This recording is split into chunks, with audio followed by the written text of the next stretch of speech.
રાજકોટ શહેરમાં ગયેલી કાયદો અને વ્યવસ્થાની સ્થિતિમાં વધુ એક ફાયરિંગની ઘટના પ્રકાશમાં આવી છે। મોબાઈલની માથાકૂટમાં નામચીન મહિલા સોનુ ડાંગરે 5 રાઉન્ડ ફાયરિંગ કરી દેતા ચકચાર મચી। આ ઘટનામાં ઘાયલ થયેલા વેપારીને સારવાર માટે હોસ્પિટલમાં ખસેડાયો છે। રાજકોટમાં દિવસે ને દિવસે કાયદો અને વ્યવસ્થાની સ્થિતિ કથળી રહી છે। તેનું વધુ એક ઉદાહરણ બુધવારના મોડી રાત્રે જોવા મળ્યું।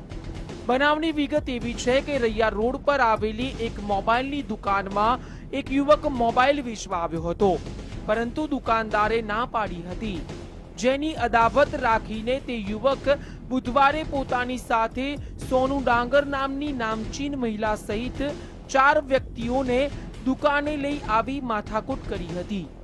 આ દરમિયાન બંને વચ્ચે બોલાચાલી ઉગ્ર થઈ જતા સોનુએ પોતાની પાસે રહેલા તમંચામાંથી 5 રાઉન્ડ ફાયરિંગ કરી દુકાનમાં તોડફોડ કરી। બાદમાં તમામ આરોપીઓ ફરાર થઈ ગયા હતા। બનાવની જાણ થતાં લોકોના ટોળે ટોળા એકઠા થઈ ગયા અને ઈજાગ્રસ્ત વેપારીને સારવાર માટે હોસ્પિટલમાં ખસેડાયો। રૈયા રોડ ઉપર આવેલી બંટી મોબાઈલ શોપની અંદર ગઈકાલે રાજકોટની નામચીન લેડી સોનુ ડાંગર પોતાનો જૂનો મોબાઈલ વેચવા માટે આવેલી, તો દુકાનદારે ના પાડેલી કે ભાઈ અમે જૂનો મોબાઈલ વેચાતો લેતા નથી, એટલે એ બાબતનો ખાર રાખી અને આજે એમની સાથે 3 એમના સાગરીતોને લઈ અને દુકાનમાં અંદર આવી અને દુકાન માલિક સાથે બોલાચાલી કરી અને એમને બીવરાવવા માટે પોતાની પાસે રહેલ પિસ્તોલમાંથી 5 રાઉન્ડ ફાયર કરેલ છે।